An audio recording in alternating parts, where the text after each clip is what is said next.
Okay, so this EdPuzzle is going to deal with the digestive process.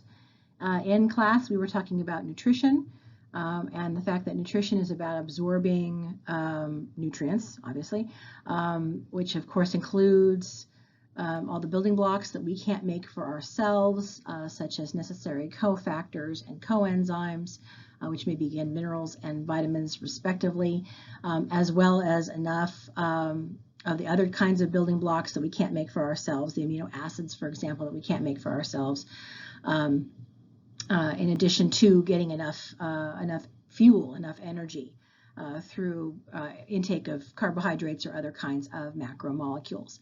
So digestion is really about the actual process of breaking that food that contains the nutrients, breaking that food down so that our bodies can access all those different types of molecules and mineral components.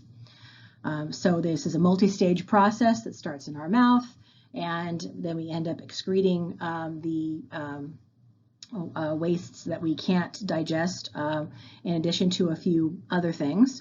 And as I mentioned, it's a multi-step process. So we're going to be walking through each step of this process, what is involved mechanically breaking food down, as well as all of the chemicals that our bodies secrete in order to break food down and accomplish digestion. Okay, so we have two main types of digestion.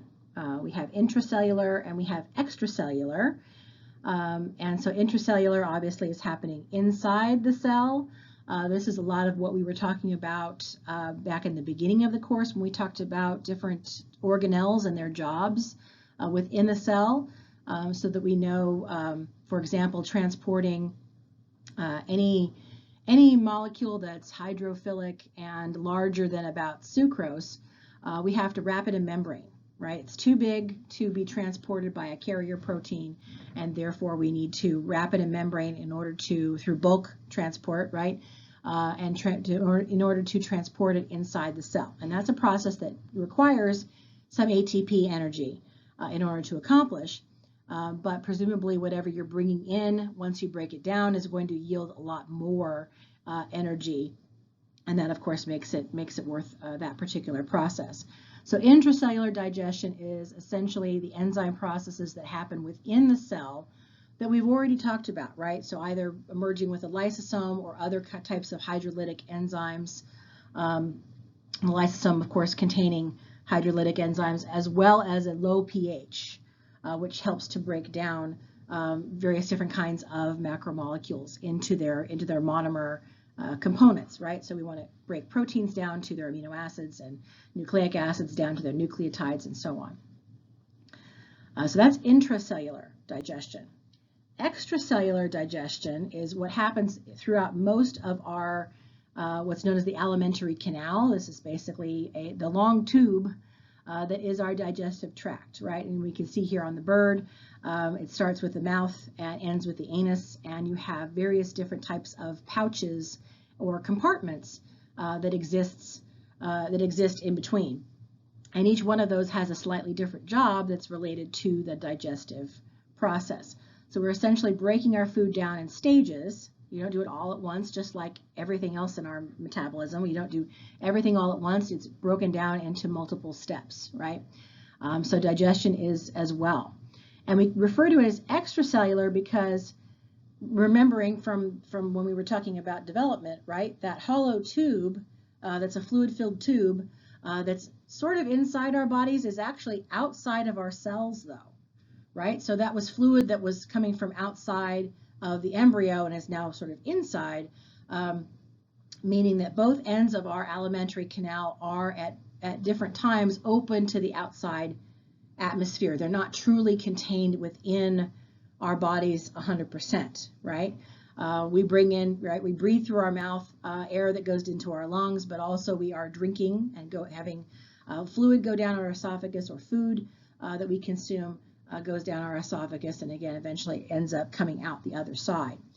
So the process of extracellular digestion is essentially secreting chemicals like acid or digestive enzymes into this external compartment and then using those chemicals and of course some mechanical action from muscles acting on those pouches to accomplish the digestive process and basically take it from a whole piece of food to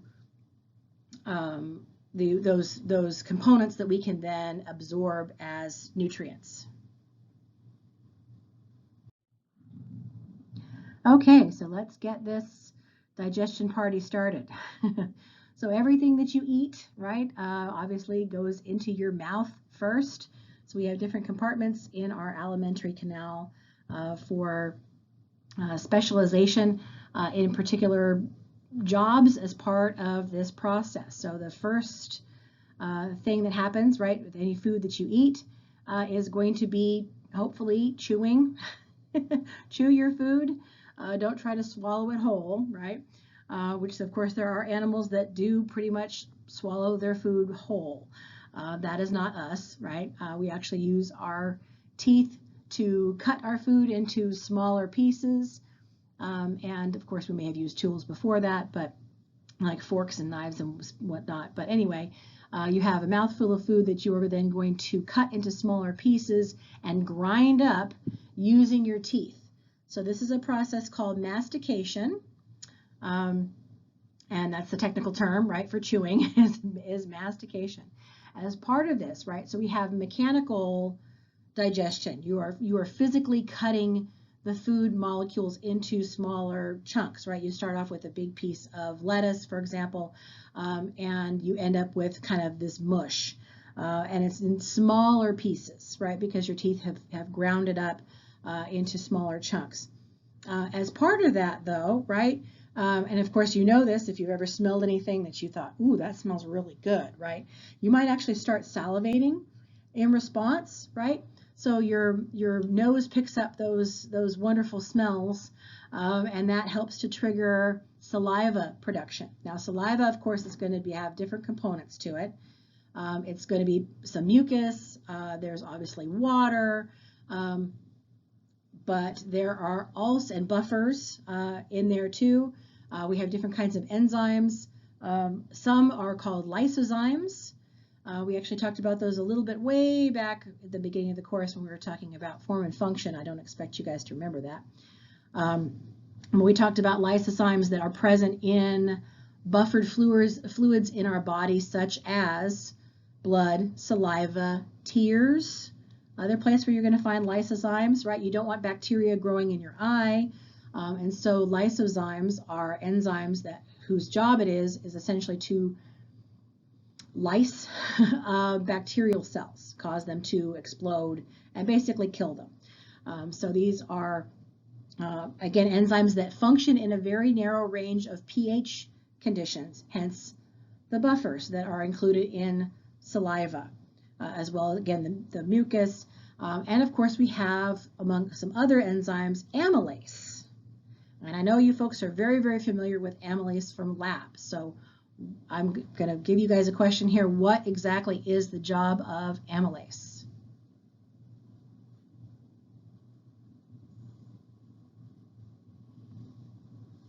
Okay, so hopefully folks said break down, right? Break down starch, break down those polysaccharides into smaller sugars, and we're going to attack those macromolecules with other enzymes later in the process. But this is where we get the digestion party started here with our saliva and all of its components here. So again, you want to make sure you're chewing your food into smaller portions because your esophagus can't handle great big pieces. Anybody who knows who's accidentally tried to swallow something that's maybe a little bit too big, it's kind of painful. You have the risk of it getting stuck, right? Those are those children's toys that are choking hazards, right? Things that are the wrong size and may actually get stuck in your esophagus, and that's of course where the Heimlich maneuver comes in. You also may have possibly sometimes had something go down the wrong pipe and you start coughing, right? in reaction to that, because of, as you can see on the picture here, you have the trachea. Let me see if I can actually, where's my pen? Okay. Right, so here is our trachea, right, and the trachea is going to our lungs, right, where all the gas exchange is happening. That is not a place where we want fluid, right, and definitely we don't want food particles or any other kinds of particles like ash or anything. We don't want any of that stuff in your lungs, right, whereas our stomach can handle all of those kinds of things.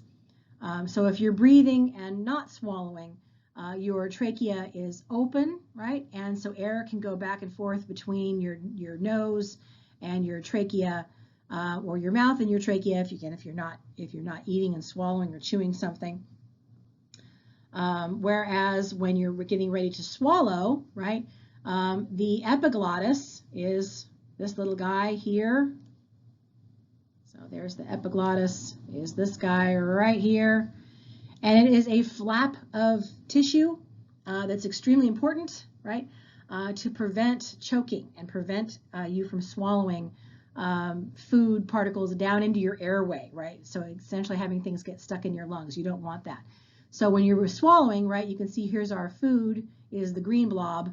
As we're swallowing said green blob, it's going to go down the esophagus, right? And the esophageal sphincter is relaxed, which is normally constricted because you don't want things from your stomach also coming back up either. But you want your food to be able to go down, but the epiglottis, right, is now down, and that's covering this opening, right? So you've sealed up this opening. If your epiglottis is in position when you swallow, then you shouldn't have any food or water or anything else going down into your lungs, right?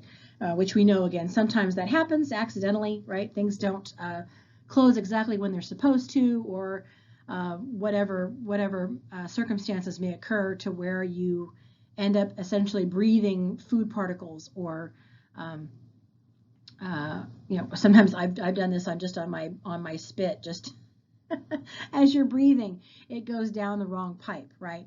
And our body has a very natural reaction to that, which is to start coughing, right, and eject whatever foreign particle is not supposed to be down there, right? You want to get rid of it. So that's part of how we prevent choking in terms of the design of our digestive system, because our esophagus is right next door to our trachea. We have these two tubes that are right next to each other, and one is handling food and water, and the other is handling gas exchange and air, and you don't want to mix. You don't want to mix those two, right? So again, the esophagus is going to connect our mouth to the stomach, so all the digestion that started in the mouth, now we're going to move that food through the esophagus, which is basically just a tube that connects your mouth to your stomach, which is another compartment, right, where additional digestion is going to take place. Swallowing, we get the party started with swallowing, right, and we're using our tongue to push the food down the esophagus, but it can only do so much, right? And so we actually have additional muscles. These are smooth muscle, again, that's lining our esophagus, and these contract and relax in turn to produce basically like a wave that pushes our food down the esophagus and down into our stomach, right? Gravity does help, so this is why swallowing food is easier if you're sitting up as opposed to laying down, right? It can still happen if you're laying down, it's just more difficult because if you're laying down, you're relying solely on those muscle contractions, basically the action known as peristalsis, which continues in our intestines, by the way. We have peristaltic contractions that help move our food through our small intestine to our large intestine and out. So, but this is where it begins, is we're moving that food from your mouth to your esophagus. And then also introducing the idea of sphincters. These are also muscles that are, if they are contracted, right, the sphincter is then closed, and you're not going to be able to pass. It's basically like a swinging door in a way.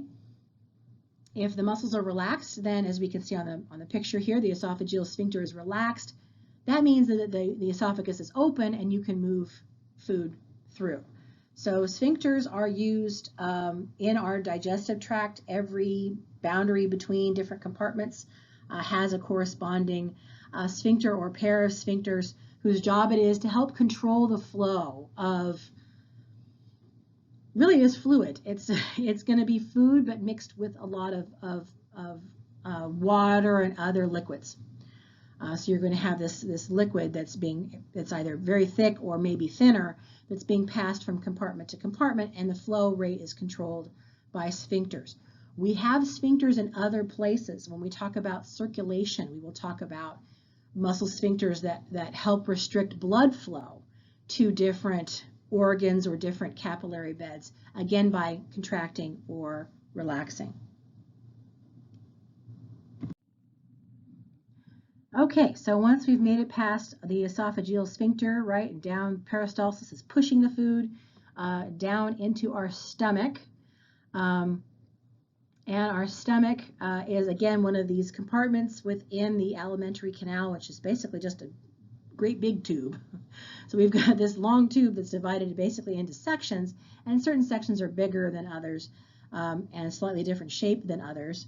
And of course, we have certain compartments that, or I should say other animals sometimes have compartments that we don't have, such as a crop.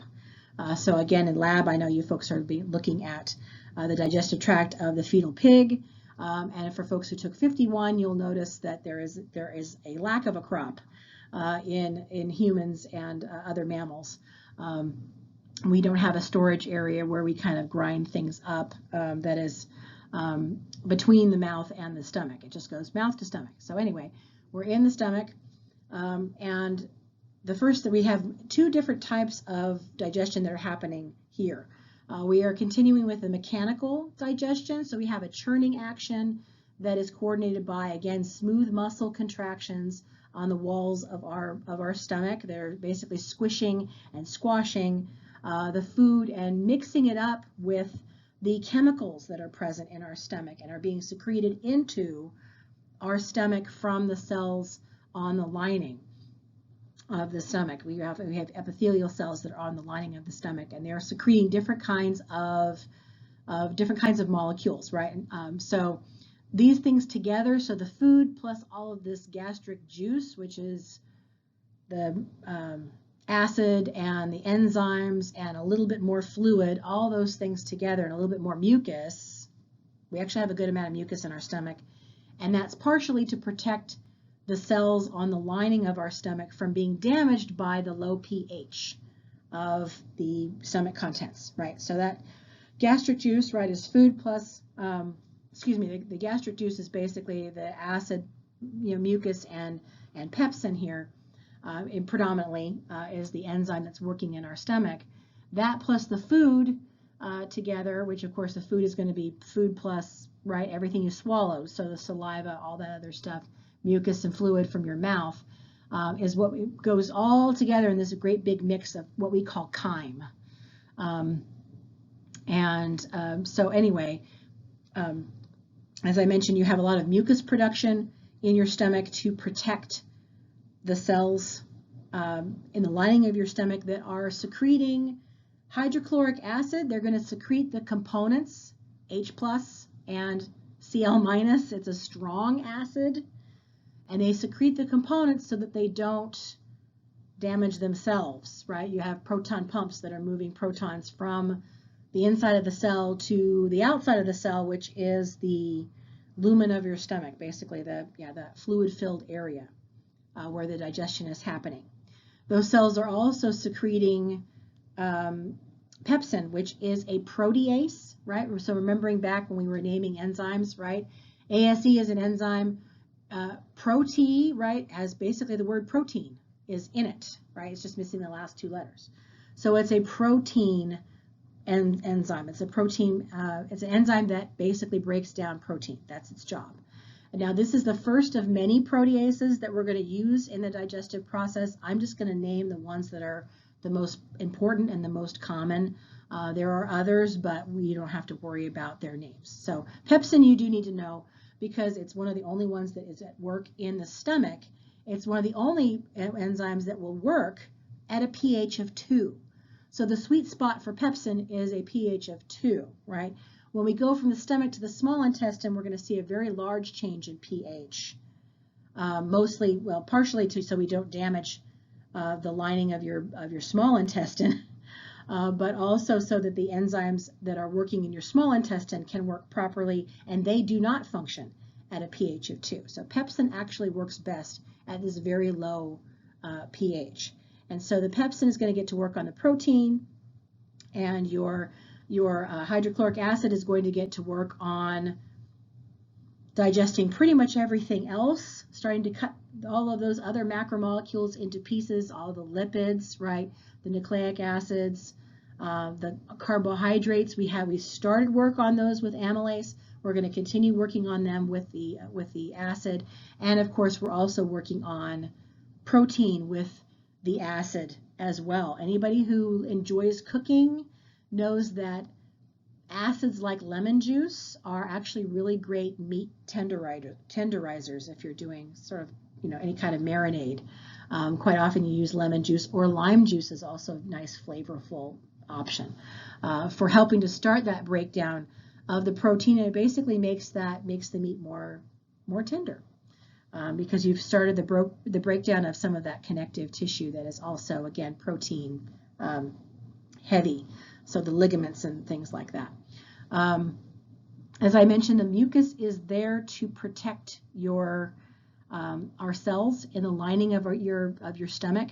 These are epithelial cells, so they go through a lot of cell division, partially because they're being damaged so often. They go through a lot of cell division, and they are replaced quite quickly. So not quite as fast as our skin cells, but still very, very quickly. And so again, if you have a problem with not enough mucus production, or your stomach is producing too much acid, and sometimes producing acid when there is no food present, which would be a problem, right? You don't have anything to break down. So that acid is going to go to work on the cells of the lining of your stomach. And so there are multiple causes for gastric ulcers, but some of them may be, again, overproduction of acid. In some cases, they're an infection by a bacteria called H. pylori. Your pyloric cavity is basically a fancy Latin word for your stomach. And you'll notice, again, a lot of our terms are Latin-based for folks who are familiar. These were used since way back in the beginning when we started naming body parts. So they've just been carried forward. But H. pylori does well in your stomach. It's very tolerant of those low pH conditions, and so you may have those colonies growing out of control, and they start damaging, again, the lining of your stomach. And of course, you do have a blood supply there. So what you don't want is bleeding to occur there. And of course, any kind of bacteria that's exposed to your bloodstream could potentially go anywhere, and you have maybe a systemic infection that's possible. So if you have stomach pain, please go see a doctor. It might be nothing or something that's easily treatable, or it could be something serious. So always go and have that checked out.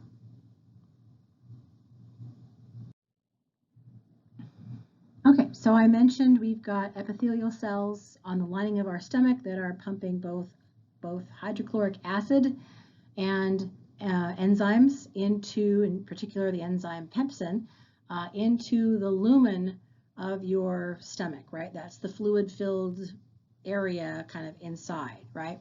And so who is responsible for doing this, right? We have two different types of epithelial cells in this particular situation. We have parietal cells and we have chief cells. And I wish I could come up with an easy way of remembering which is which, because parietal does not stand for pepsin, unfortunately, right? So I don't know how you're going to figure this out, but anyway, somebody will come up with a good mnemonic device to remember the difference. But anyway, parietal cells, as we can see on our little drawing here, are the ones that are pumping protons and allowing chlorine ions, right? So Cl minus ions to flow into the lumen of your stomach, right? So that, again, this is it's a strong acid, so it's completely dissociated, right? There's no ability to recombine and change the pH. So every time you pump those H+ ions into this cavity, right, you're increasing the H+ ion concentration, which does what to the pH?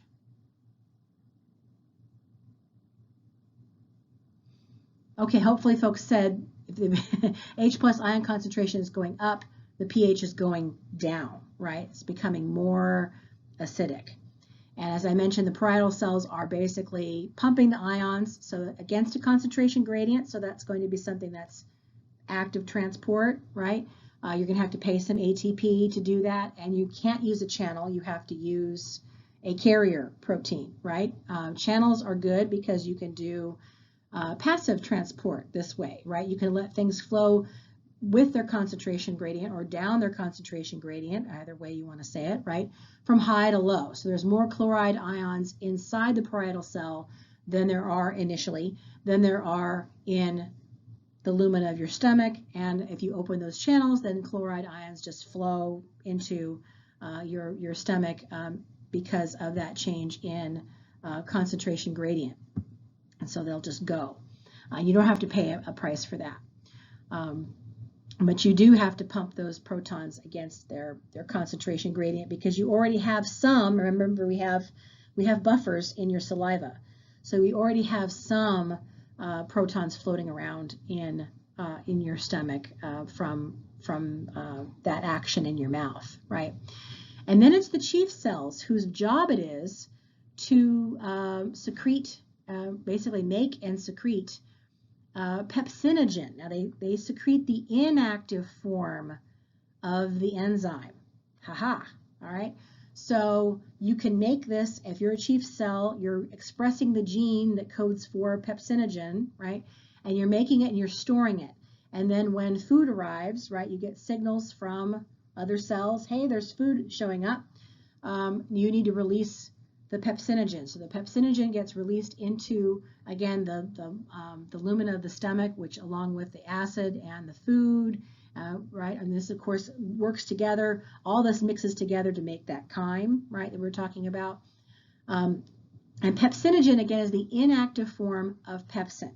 Pepsinogen is activated by basically being cleaved by the acid in your stomach. So the acid basically converts it from the inactive form to the active form, which is pepsin. Pepsin, so once we have activated pepsin, right, pepsin can go to work digesting the protein because, as we mentioned, it's a protease. But it can also, in a positive feedback loop, it can also turn around and activate pepsinogen and convert pepsinogen from the inactive form to the active form. So we have a very similar situation compared to what we saw with the master regulatory genes and what we were talking about earlier in class about blood clotting, where you have either a gene being expressed and the protein product acts as an activator for the gene that made it. So once something happens, you have a stimulus that increases the response, right? So here we have a situation where once you have pepsin, pepsin can make more of itself, essentially by activating pepsinogen and converting it to the active form. So again, once you've activated pepsinogen, you can activate more pepsinogen through the action of pepsin and not necessarily the acid that's present in the stomach. And again, we see this in other places as well, like where I was talking about the enzyme cascades with blood clotting. So what is heartburn, right? Hopefully you all have not experienced this. I do periodically, and I've just learned as I've gotten older certain things to not do, like don't eat a big meal about, an hour before you're going to go to bed. So other things, some people are sensitive to certain foods that seem to increase their acid production, and they end up with a lot of chyme in their stomach. And so heartburn, basically, it's not your heart that's burning, but it's happening right in your sternum, right, kind of your breastbone, sort of right in the front here, in the middle, right above your esophagus.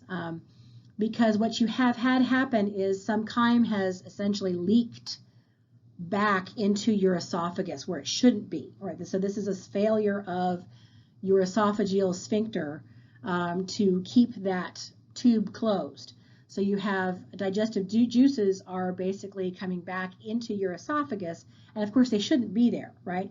So this is why, again, if you have chronic heartburn, see a doctor, because you could be having acid, and probably do have acid damage to the lining of your esophagus, and again, this can lead to additional problems later on. It also may be an indicator that something else is wrong. So again, if this happens periodically, most of us have it happen, once in a blue moon. But if it's happening to you frequently, please go see a physician, because this could be an indicator of something serious, something more serious going on. You just don't want to have damage, right? If you have acid reflux, is basically a form of this, and you have damage to your esophagus, and that's something you definitely want to avoid whenever possible.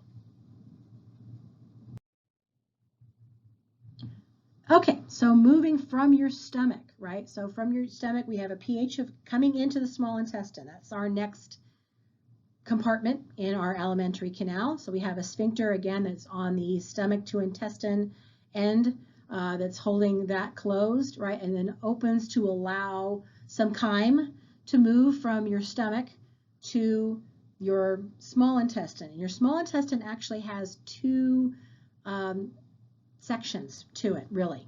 The first is the duodenum, and that's where we are finishing digestion. That's basically where we've started a lot of action in the stomach, but actually almost all the digestion, the rest of the digestion, happens in your small intestine. So we have chyme entering at a pH of 2, coming into your small intestine. And as I mentioned, this is where most of our macromolecule hydrolysis happens.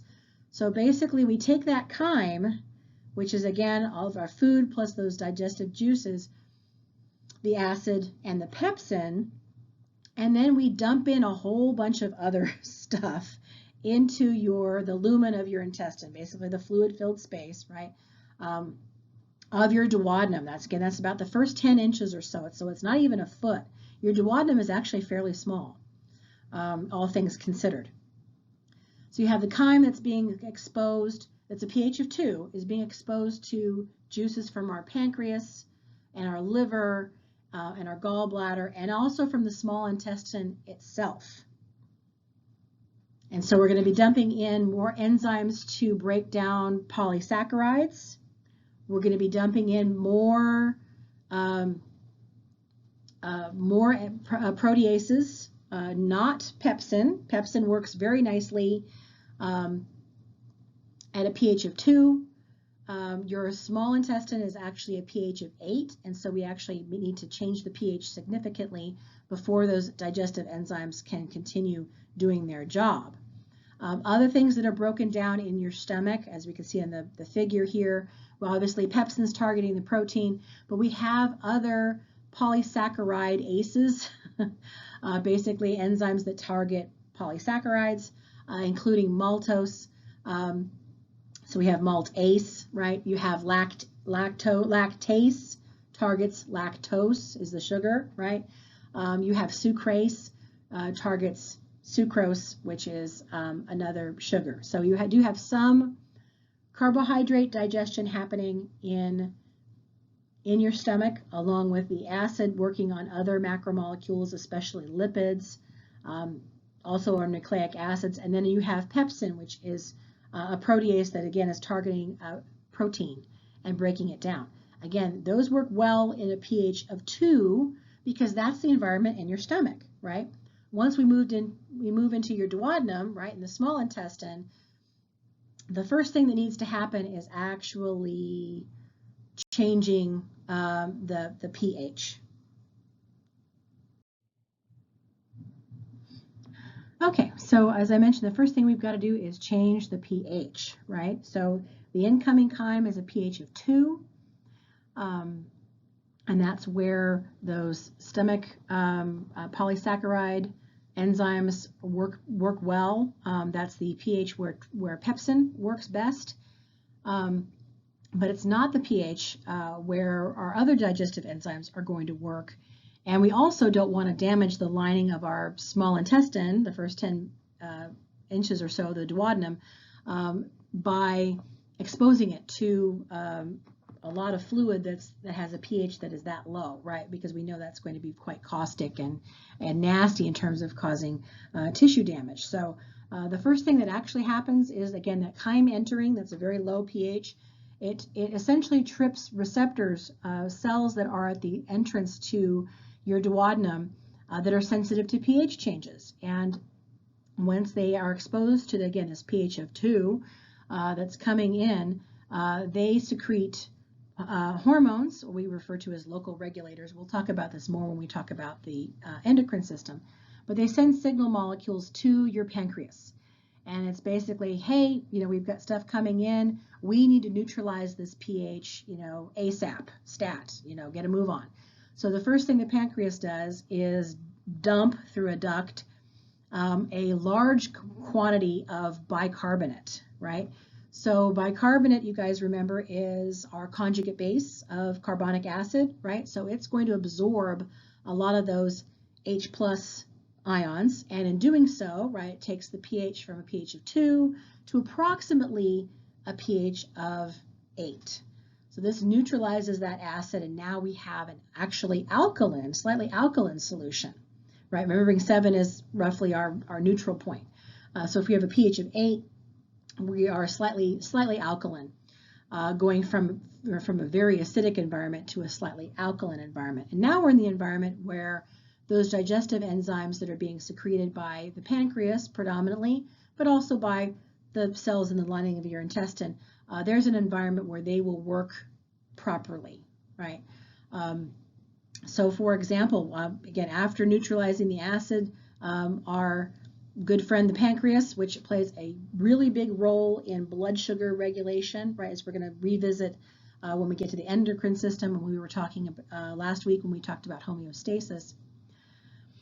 Your pancreas is also going to be secreting a whole bunch of different kinds of enzymes. So we've worked on the carbohydrates a little bit already through the amylase in the saliva and some other digestive enzymes that target different kinds of polysaccharides in your stomach.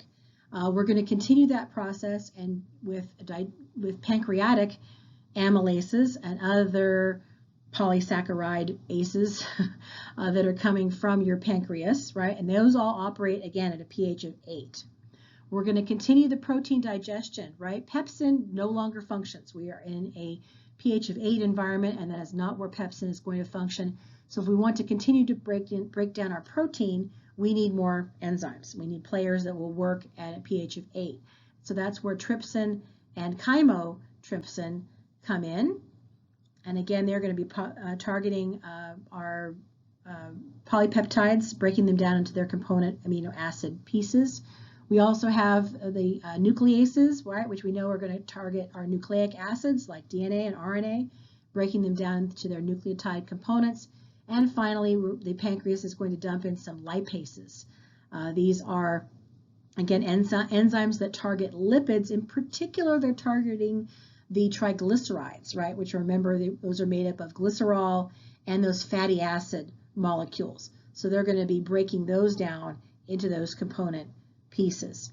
And then your liver is going to add some additional molecules to target those lipases even further. And so by the time all of this is happening, right, we've got all of our enzymes active and breaking down all of our macromolecules, along with the stuff, the bile salts that are going to come in from the liver that I will get to in just a second. They're going to basically have broken down our food as much as we possibly can, right? This is the point where we have accomplished digestion really as much as we possibly can given our setup. Okay, so as I mentioned, right, our liver is going to get in on the act, so our pancreas dumps in all of those digestive enzymes along with the bicarbonate, right? So to finish digestion and change the pH of the lumen of your small intestine to a friendlier environment for those enzymes, and so you don't damage your tissue, right? We have some enzyme secretion by your small intestine, but for the most part, your enzymes, digestive enzymes, are coming from your pancreas.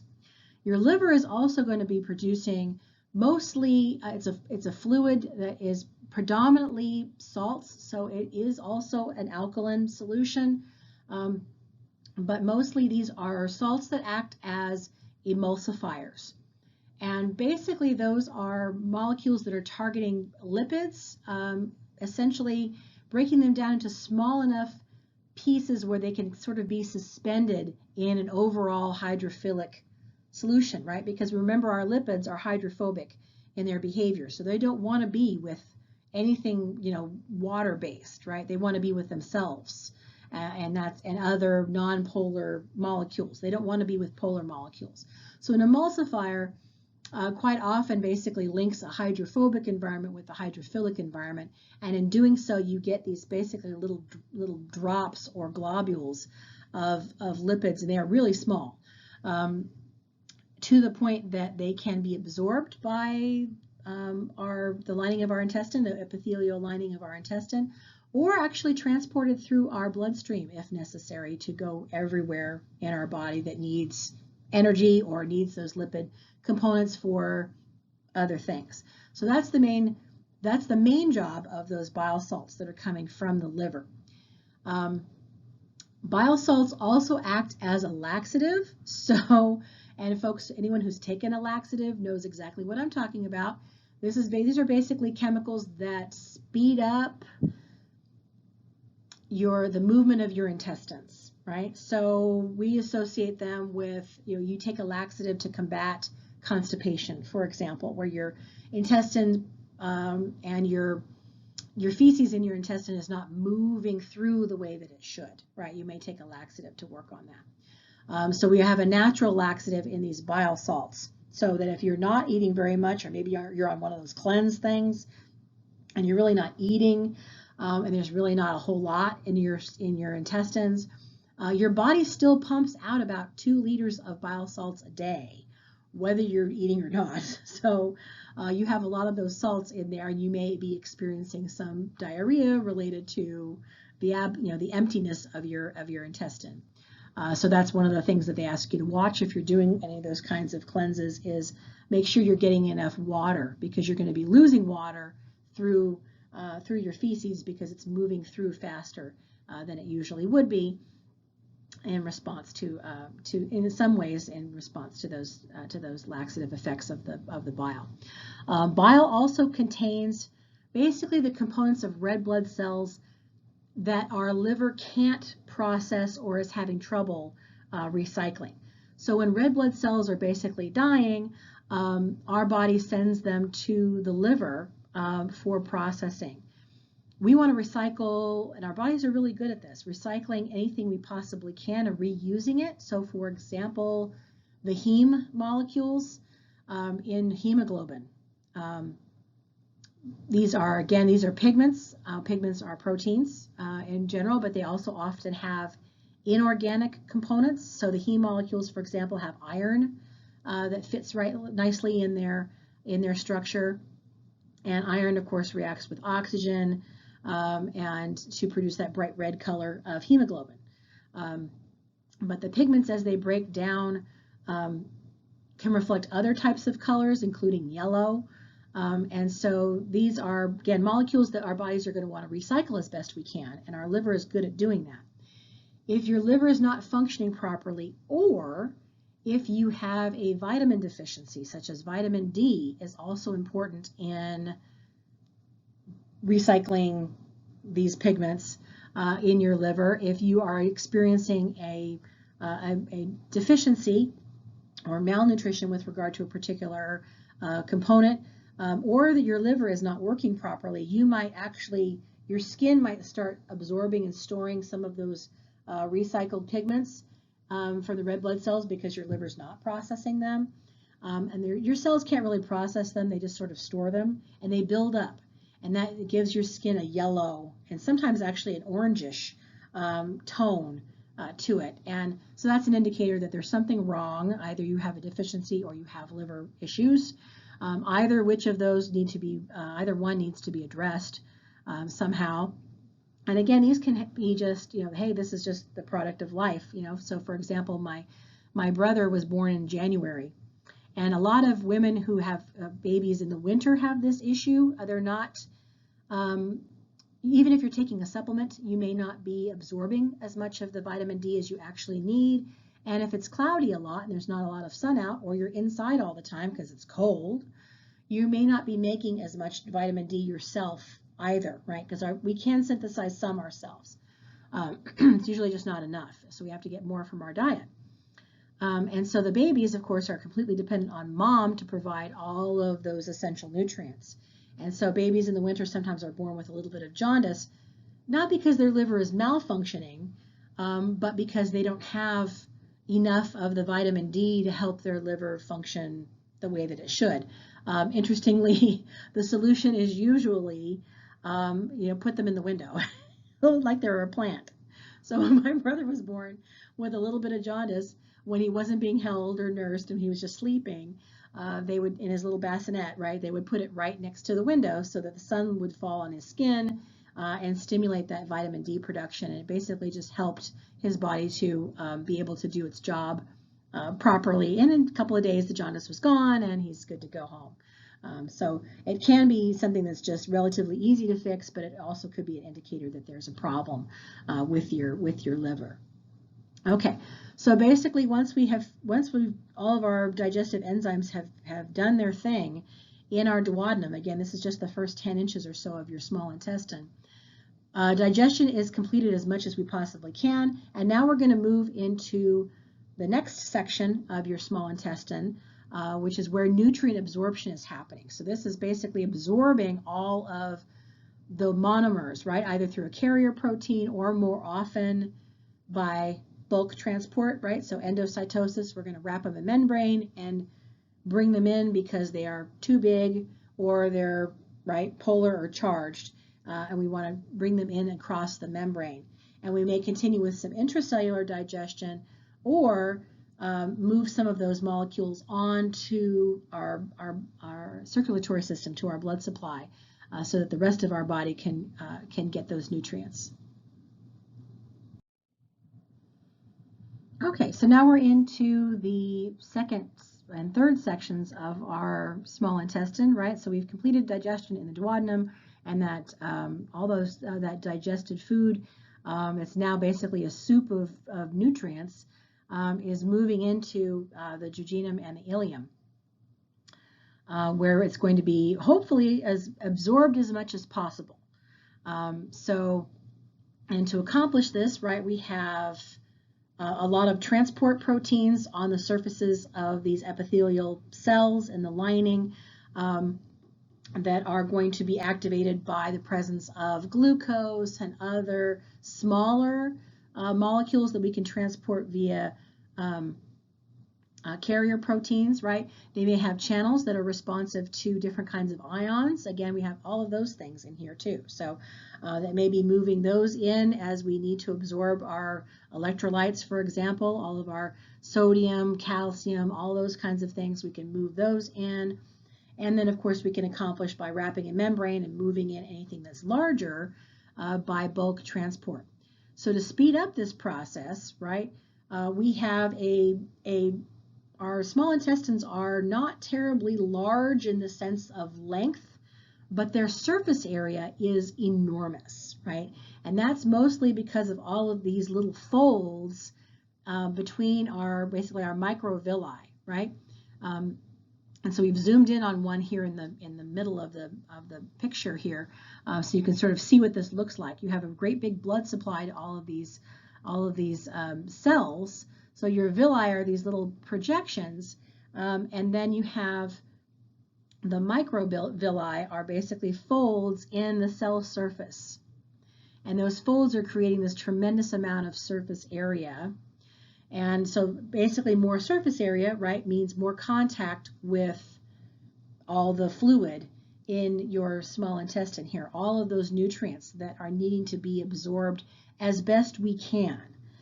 There's a limit to some things, as we'll see, but we want to try and absorb as much of all of those things, right? All those macromolecule components, right? All of our vitamins, minerals, all that stuff. We want to absorb as much of it as we possibly can, so we can get the most out of the food we eat. And so that's basically the function of our microvilli, is increasing the surface area so you can maximize absorption.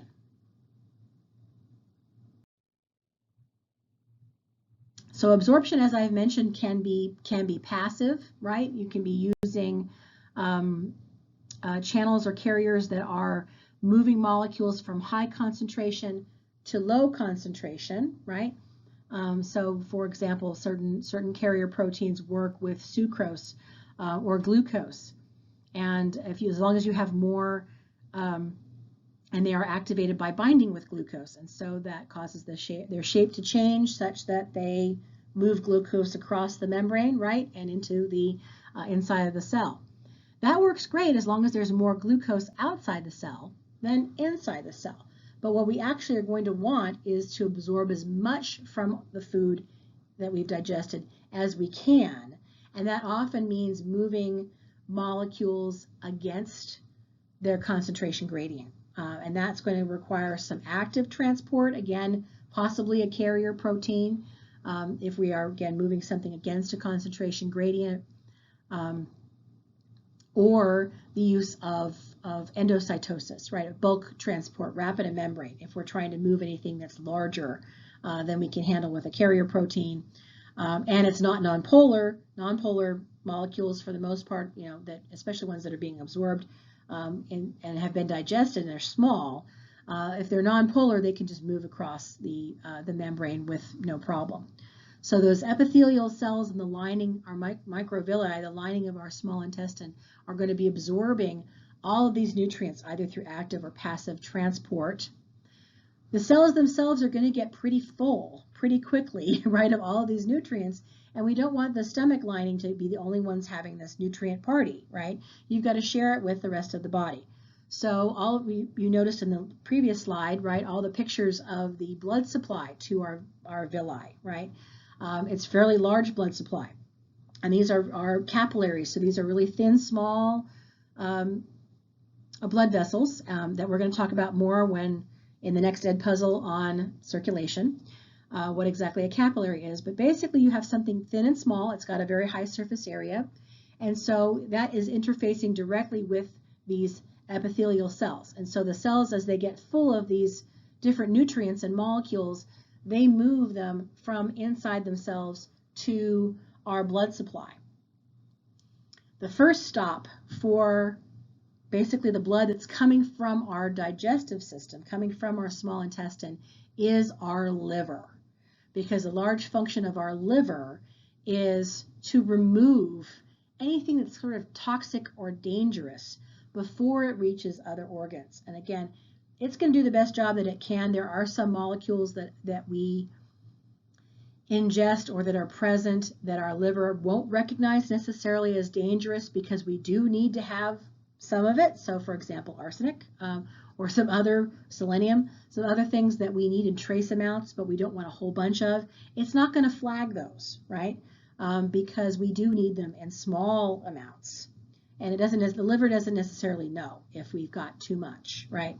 But it's on the lookout for other kinds of toxic chemicals or other metabolic poisons. So for example, alcohol we've been drinking, right?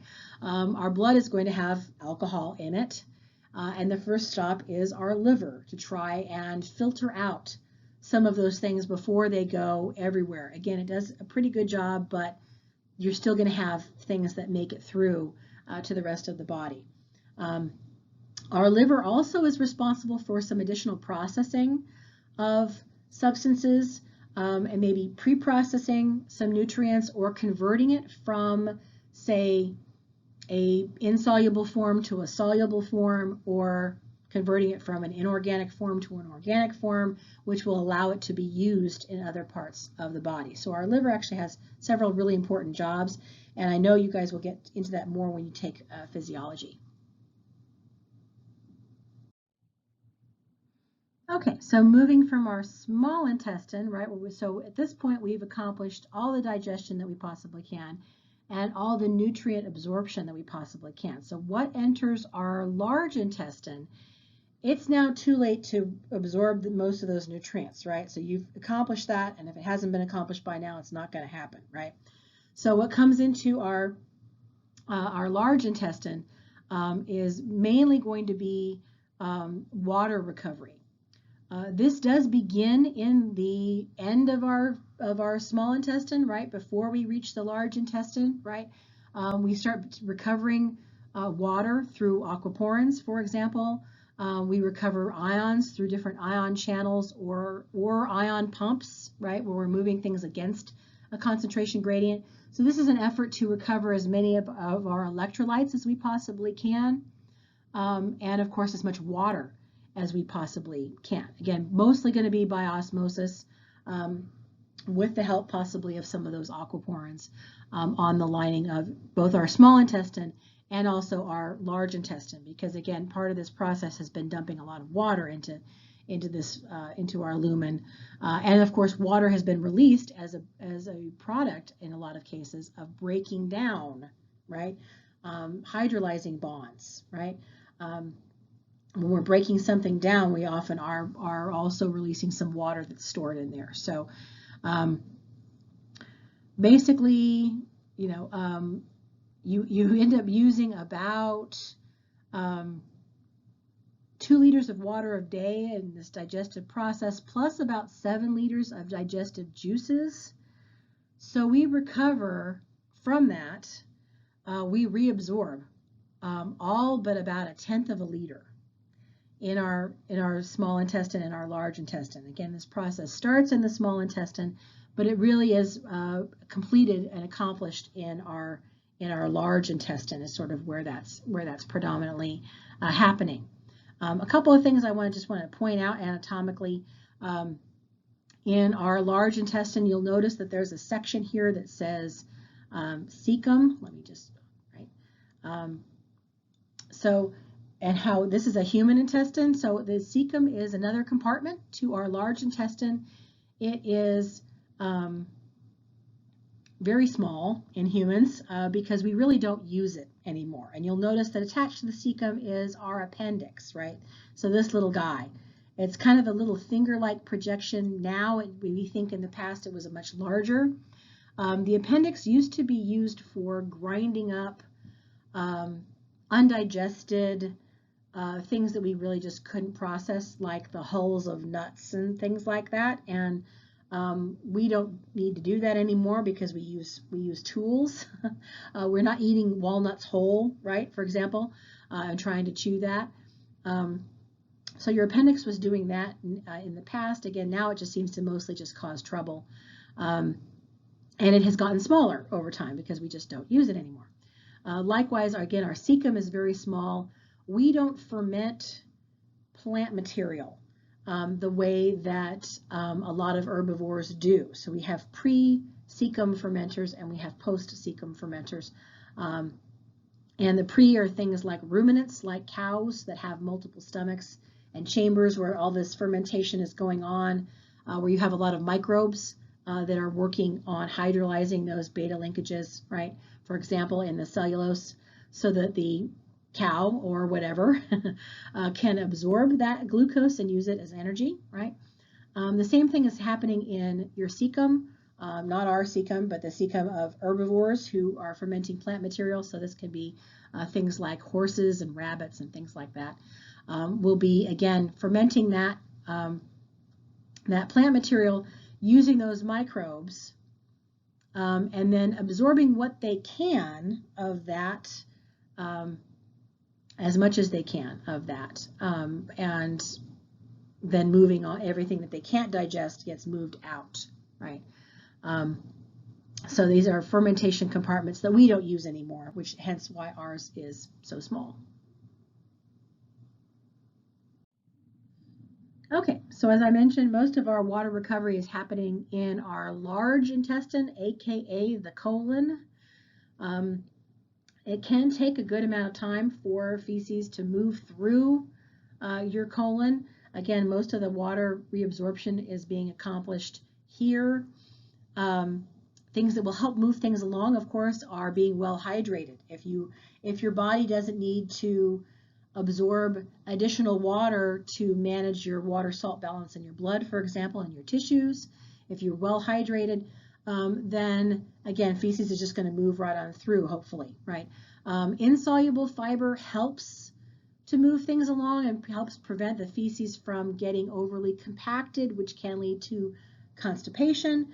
Constipation is not only uncomfortable and not fun to experience, but it can actually damage the lining of your colon and cause an inflammatory response. This is part of an immune response that can lead to possibly additional damage and bleeding. So this is not something you want. You don't want tears in your colon, right?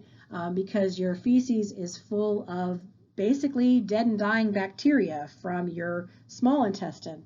Our friends that were helping us to break down our food are now dead and dying, but some of them actually live in our colon, and they live on that organic material that we can't break down.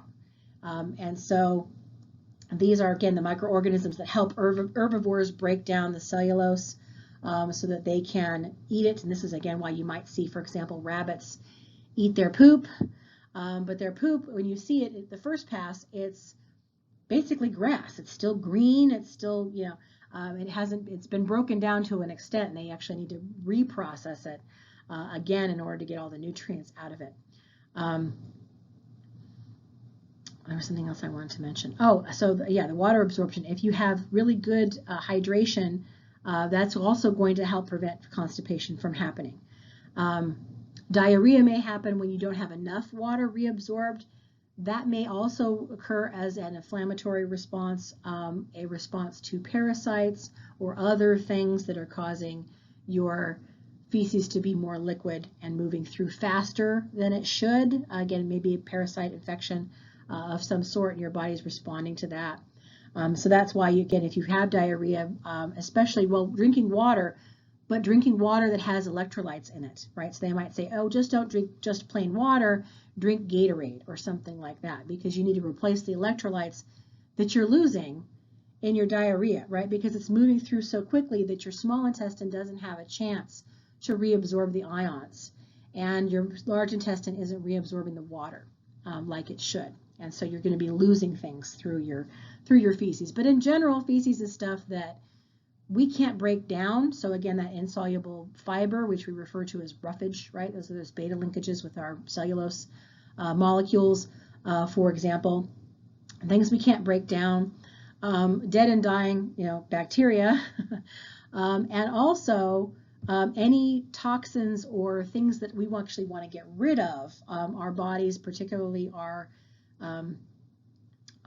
liver, will dump into our feces as it goes out. So again, folks who are trying to diagnose people with different conditions may take a fecal sample to see what is our body getting rid of, or what's in there, what microorganisms are in there that might actually be causing some problems, right? Are our gut bacteria in good balance or not? So in general, they help us to digest our food and help protect us from foodborne illness. But of course, you can have things that get out of whack, and your good bacteria may get hammered by, for example, being on antibiotics. That's also going to upset your digestion and may lead to diarrhea as well. So, lovely note to end on. I apologize for that, but that is basically the digestive process.